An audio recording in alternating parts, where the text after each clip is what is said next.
Iki apa jenenge lek ujub syukur ta lek bengi iki ujub. Wujude ya kinto wujude ya kinto donga kagem simbah. Nah dadi iki kena diarani ya dana rasa.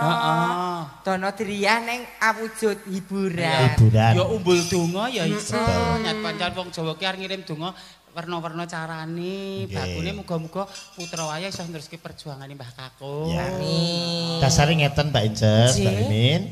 Rumiyin nalika simbah kuwi tasih sugeng kuwi duweni kekudangan karo Kang Putra utamane Pak Tarno. Terus pundi? Umpama wis tekan wayahe mangsa kala simbah ki ngersake digaweke omah utawa diparingi tenger sing ning kono ki nganggo marmer kaya usahane Pak Tarno Sino Jakarta. Nggih. Wis dileksanani wiwit saka simbah kalih panjenenganipun simbah Pardiman sak bapak ibune kalih keluarga sing sak kiwa tengene kono. Terus simbah kuwi dipundutan nalika arep panjenengane kondur marep kasih dan jati kuwi sesuk nek tekane 1000 tulung aku digelarke wayang ngoten Mbak. Dhisik gek sugeng ya sing ana wayang ana budaya. Tanggapno putuku Sukimin ngono ya. Iya, Mbah kuwi ya jagongan sak wetara ngono kan. Ya, Mbak ya grapyak. Karek dhewe ya gemati ning eram. Mugi-mugi swarga langgeng. Amin. Amin. Keparengipun das pundi? Mbah Putri. Oh, Mbah Putri ngesake podang kuning. Podang kuning. Nggih, Mbah nggih, podang kuning. Ya, dhewe engko juga gentei sinden neh ngono ya. Selingi ya. Sik ana Mbak Manyul. Nggih. Made in ngisor kono. Tedhak. Sapa sih sing bawa? Ya. Engko nek aku ndarani kowe ora ngekek kesempatan, tak kei kesempatan men. Nggih no ya apa tak monopoli. Ayu aku pinter aku apa aku engko terus liyane ku malah nopo ra itu. Ngono kuwi dadi lha nggih to. Wong kok nek kene ndo pinter. Pri nek wong enom ayu ku biasa 50 lho cek kinyis-kinyis kaya ngejek madolke lho. Nyang-nyangane dalan 55 jek payu lho kok ngene iki. 55 didol 2000. Heeh, tak nggonen parkir Mas aku ngene iki. Mah tak jujuli. Nadyan wujud temong peksi. Meskipun hanya seekor burung lho. Caraku ngono manuki manuk apa le? Nek kowe ya cendrawasih ya nok, wulune ya apik. Agek lah. Ya. Nek cara aku ya apa lahbet apa kenari ngene ya, Jas. Kapian. Apa lah? Aku ki manuk gagak. Niku manuk anu ki. Manuk apa jenenge? Lupu tempret ganjil kok gagak. Oh alah. Ning yo Gusti Allah nyiptake semua makhluk itu pasti punya maksud dan tujuannya.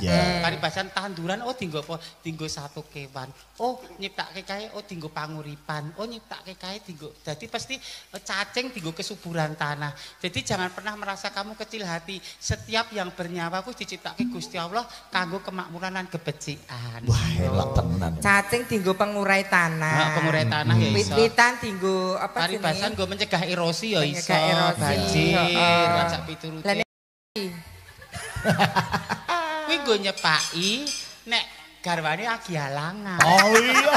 Ya timbangane selingkuh neko-neko lah. Aku kan nggo nyepaki kok mendem-mendem kuwi tek kok dadak. Nek garwane jek halangan daripada neko-neko kuwi buduka. Sing bener kuwi nek sebagai penghibur suasana sepi menjadi rame. Lah yo kancane bapak timbangane engko garwane gek repot timbangane engko ngeslot men dikancani mimin rak jagongan. Iya. Dolanan catur apa Enek biliar apa-apa. Kancane dhewe sing lagi butuh hiburan. Apa? Adik Warsi. Dek Warsi. Wah. Piyayi kok anu cara motor metik ya, Jas. Piye to? Tanpa gigi. Wong edan. Sapa sing tanpa gigi? Pak Dik lek Warsi. Sehat-sehat nggih lek piyayi ra tau ndek nesu, sehat-sehat. Iki sing salah ya lek Warsi. Napa? Arep mangan permen dapros, lek dipangan ki ragi. Ragi iki dienggo kemu kok dadine. Oh alah. Mula rontok. Sire gue tombo untu malah. Iya. Enak. Heki fitalining berantah Mbak Inces. non coba Mbah Putri dicaketi. Lha iki sing ngersake Mbah Putri. Lho. Mbah sungkem kula Mbah Putri niki putrane Mimin Karengnangka pun sowan. Remen kali kula Mbah. Oh, remen. Remen. Oh, anu nek teng dalem sok nyetelke video kula. Oh nggih. Oh. Aja suwe-suwe kok Mbah Putri tom-tomen kok malah. Mbah. Sing jenengan remeni saking kula babakan napa pasuryane, napa kabisane, napa kesabarane, Mbah. Sabarane. Oh, sabare. Wong sabar. Atase aku lho dunekke apa-apa, dunekke manuk gagak gur meneng. Di tok unekke anu kabeh nggo nyepaki jaran aku ya trima. Innallaha ma'asabirin wong sabar dadeke Gusti Allah. Nek ora nyoto to? Lah iya. Lah iya, kok dadak. Lho simbah rena kesabarane. Wong Iya. sabar iki mula nek wanudya ki sabar ki ana watese. Asline sabar itu tidak ada batasnya. Model kaya ngopo nek wong lanang iso sukses ki mesti dongani wong wedok, kesabarane wong wedok. Jadi jangan pernah meninggalkan pasanganmu manakala kamu sudah di atas. Kuwi kanggone Filsafat kanggone wong wedok. wong wedok. Dadi wong lanang ki Paribasan sukses iki mergo dongani wong wedok, kesabaran wong wedok anggonipun ngrangkani. Kesel kosangan paran dilek unekke ya tetep meneng, tetep bekti, tetep masake, tetep gemati, tetep tuwajuh. mergo kodrate wong lanang ki imam Imam keluarga, keluarga, wong wedok makmum. makmum. Lah kowe iki sebagai imam apa makmum? Gumantung, nek dum-duman rokok aku imam. Nek pas metu sembako ya aku makmum lah ya. Kok iso ngono Dadi ya. fleksibel itu kabeh kono kene. Oh alah karepmu. Aku malah sok bingung nih. KTP iki tulisane PA apa PI ngono lho. Lah kok bingung? Lanang apa wadon ngono KTP niki. Lah Pak Lurah niku lah pinter lho Pak Lurah Likmin. Pinter Tapi ya. banget. No. Jenis kelamin gen KTP digambar kok. Digambar manuk pleci. Kok cilik banget. Enak. Halus manis nengsa make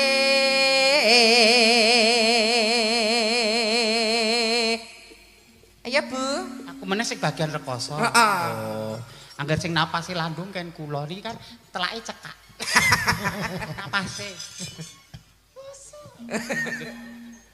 Sing hati-hati lho. Lah iya, Mbak Putri ling ngematke Sing tenanan. Mbah Lil lho. mirsani ya tenanan kok ya.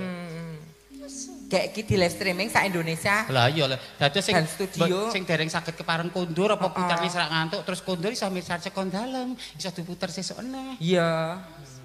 Sing nonton. Menapa? Le mernahke nadawe rekoso kok. Ling kuping kuwi lho ling ngeningke karo gendere. Ya.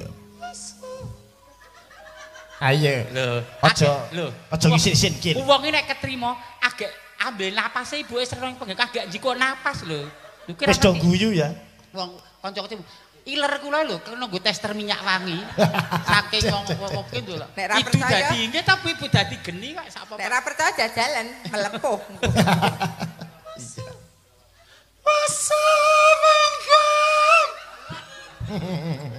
Kayak ngono kok itulah. Wasuwenggan kula. Nanti Lek. Arit. Lagi ngopo ya, Lek? Iki ngopo Lek ning omah Lek? Pedet. Oh alah. Goleki si podang jenah.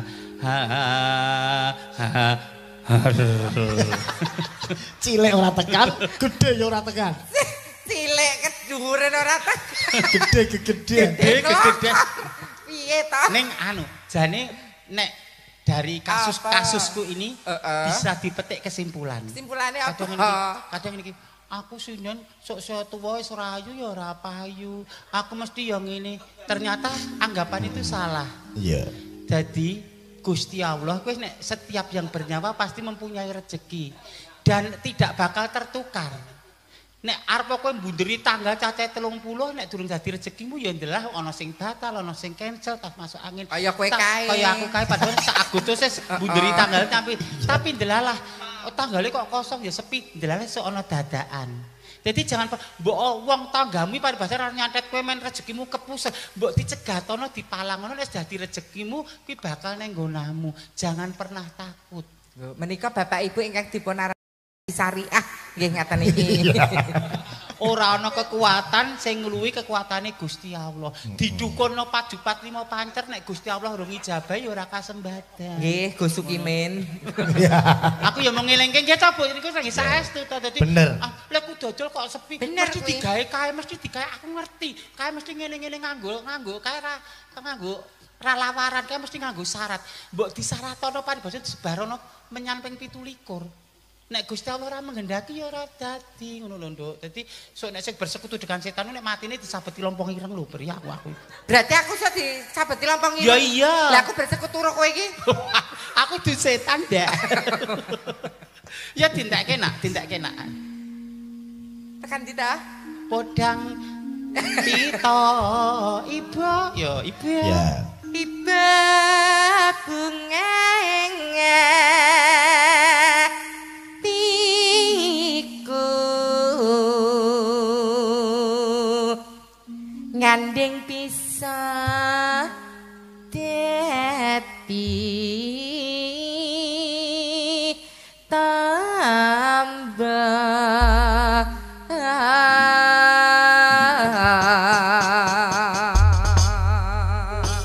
Ya, monggo diatur urang kuning. Ya.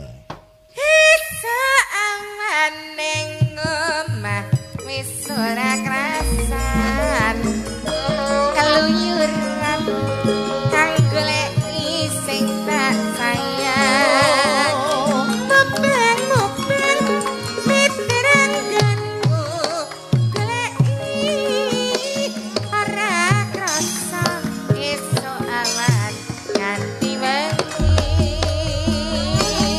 Emang yen nganti liya kang nyawang kleyang-kleyang tak sawang mesok neng ngepang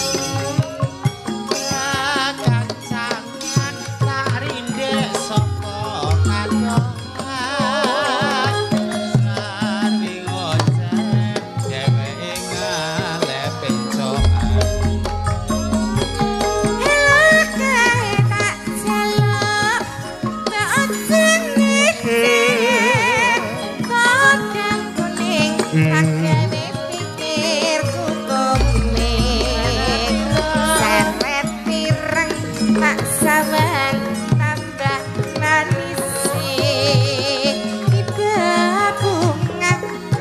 Kelakon ngandeng slirané Nora bakal atiku kekiwang liyan Biar si podang andudut hati kepranan Nora manwa hatiku sansaya dodo Tak seranani son dikasyo Hey, hey.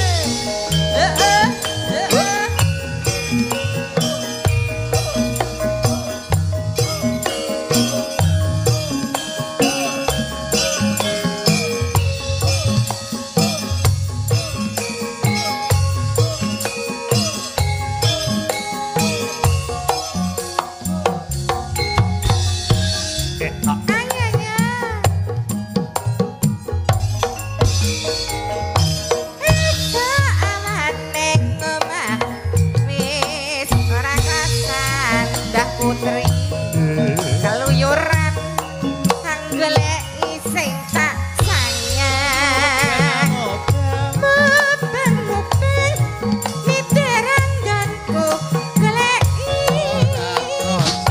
ora krasa esuk awan nganti wengi lelo nganti liya kang nyawang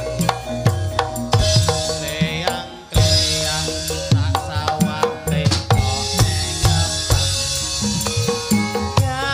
kancangan tak rindek saka kadohan sarwi ngoceh dheweke ngalep esok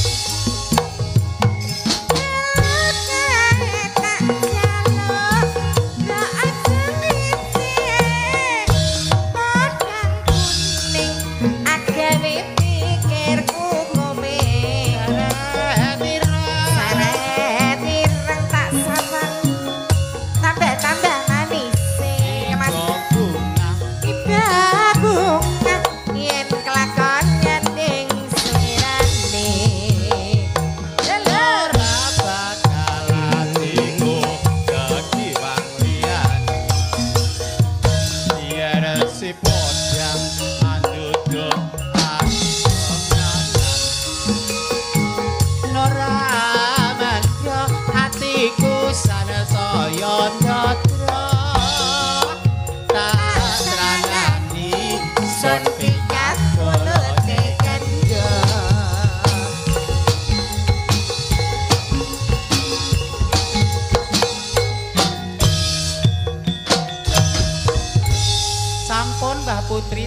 dipun pinangkani. Sampun dipun pinangkani nggih, Mbak. Mugi dados jampi saya. Amin. Pinaringan panjang yuswa. Amin. Tutuk momong putra wayahipun. Amin. Ngono lho, Lik. Heeh, ganti-ganti karo sinden liyane ya, Nak. Ya, Sapa nggih. ya? Nggih, matur sembah nuwun. Nggih. Menika sasampunipun ngatur mundhang kuning pundutan saking Mbah Putri. Menika kata sangat pundutan. Nggih, dipun Saking Mbah Mitra Diarjo, Sesideman Gelang Kalong. Nggih. Saking mantune Mbah Mitra. Bojo galak prau layar tekaning mati. Terus saka Pak Sukar ngesake lagu tambal ban kalau relakan aku memilih dia. Monggo, Nak. Nggih. Ingkang pundi rumiyin menika? Nggih. Seragenan-seragenan apa dangdut? Nggih, saking Nduk Dita ki mau sapa? Saking Oh, dene. gubuk kasmorone sampun nggih, wau sampun aturke. Nggih, siap. Sampun. Siji boko saji diaturke. Ya. Niki sing ngersake sambel kemangi. Ya, saka Mbah Putu mantu Mbah Mitra salah siji sik. Nah.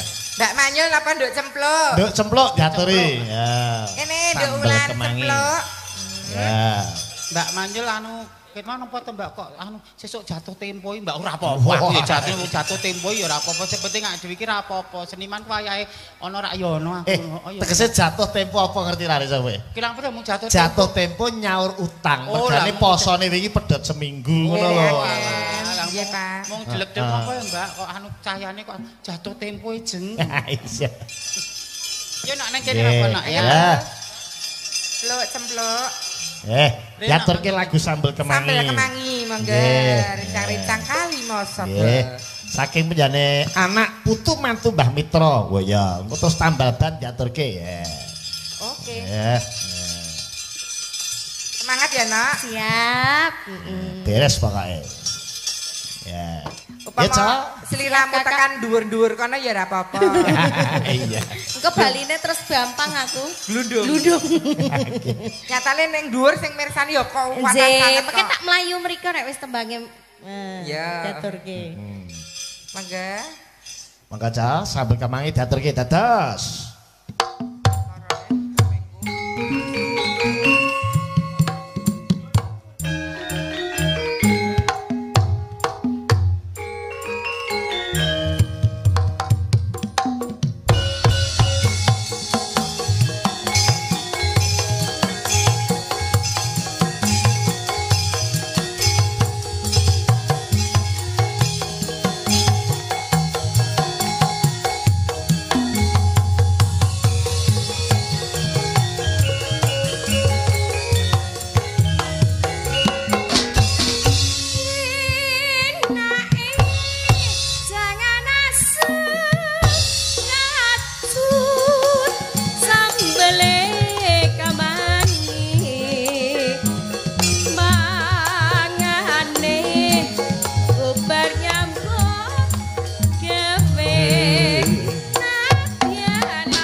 kasil. Mbak yo apa Mas lagi?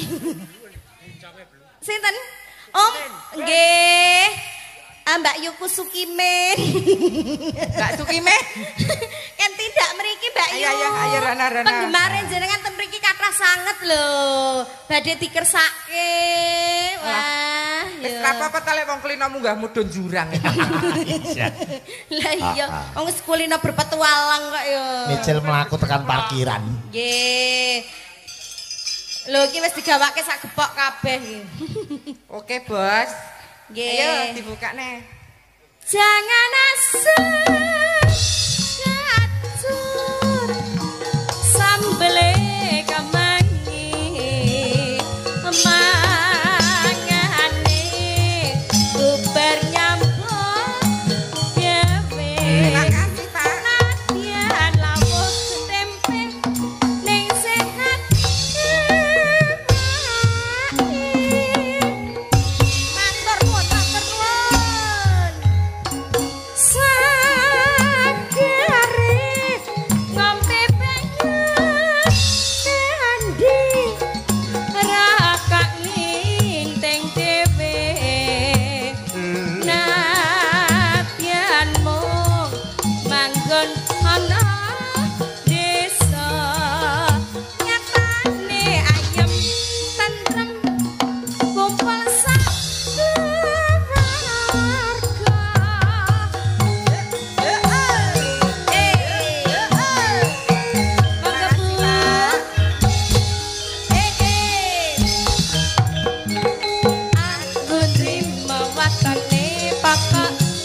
waras gayaku lupa kanggo negeti sama putraku pipit lan rambuke mangan saben dinane sego sambel kemangi.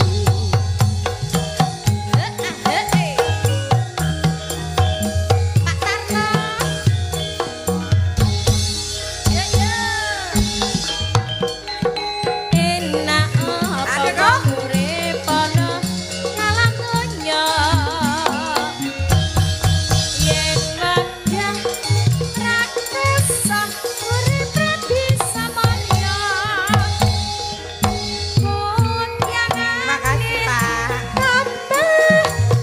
Ani bune sregep nyambut gawe aja lali Gusti.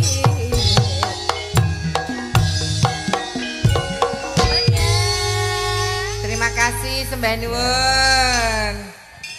Salim, Nggih, Pak. Pak. Nggih, Pak. Lah, Nggih, Pak, gandeng jenengan sampun nyawer angsal hadiah saking Mbak Mimin. apa? Hadiah ya apa? Karep aku tekan ngambung bapake, mesake bapake. Lho, ngambungne ya Min, ngambungne ya Min. Alah iya. Iyalah. Matur sembah nuwun bapak-bapaknya sampun nyawer lho.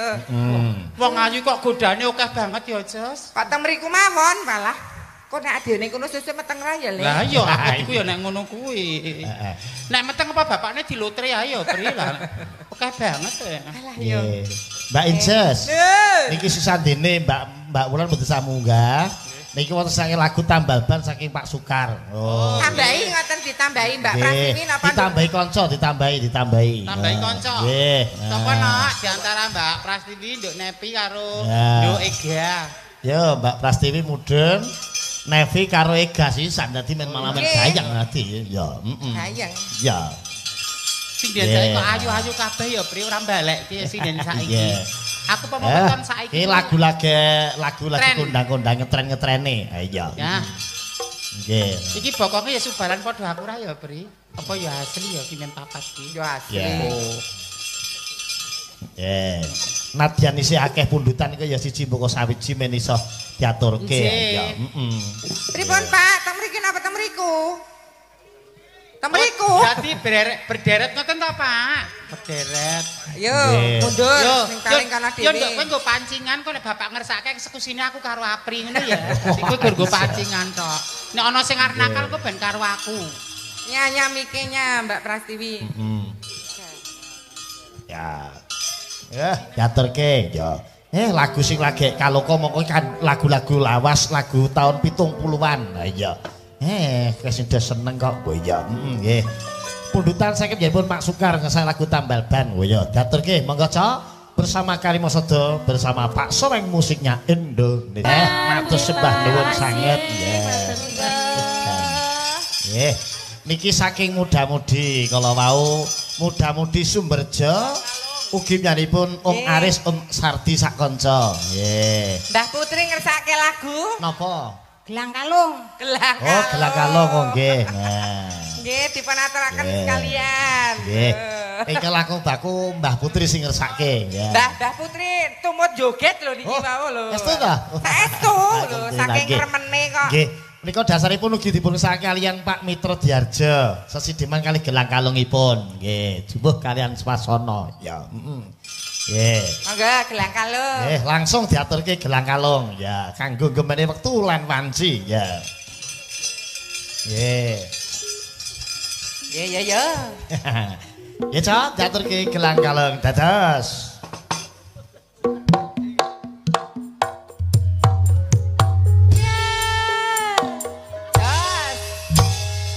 Sodo.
Kalung diaturke ya karo kanca-kanca wedeh jan ya nggih wis setengah nggih setengah siji nggih Mbak Inces nggih nggih nyuwun dipalilah nuruske lakon dhisik mengko wancine gara-gara luwih omber wektune ya engko wong ya sing dikersake akeh banget no akeh sing urung diaturke ya engko ndak kelantur-lantur mergo iki dudu mung campur sari wae ning ya ana crita sing kudu diaturke ya Nduk.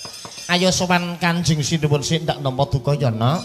Mengko lelagon iso diaturke ana wancine gara-gara ngono ya Mak. Ayo tak derekke ya Mak. Kuku sing dupa kang welem ngening kentiasa ngabake kawengku sagung jajahan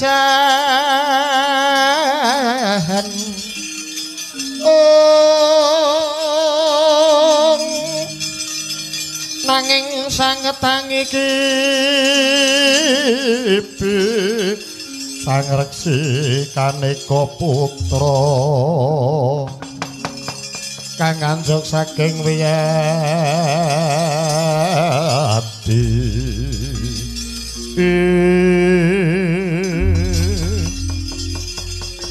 tunggal papane siji kang dadi caritane Naragaya Sang Nata Prabu Puntadewa ingkang wis manjing nomadyani kedaten manggi dhateng Garwa Sang Dewi Waradrapadi tunggal angkate Naragaya nenggih lampahing Sang Raden Bratasena ya Sang Werkudara ingkang nalika sampurna wis nyumurupi kelawan Sang Hyang Narada ingkang wis kondur mingkaya Kanjeng Gring Saloka sigra hangawe dhateng Kang Rai Sang Arjuna nang kula kelawan Sedewa wonten madyaning alun-alun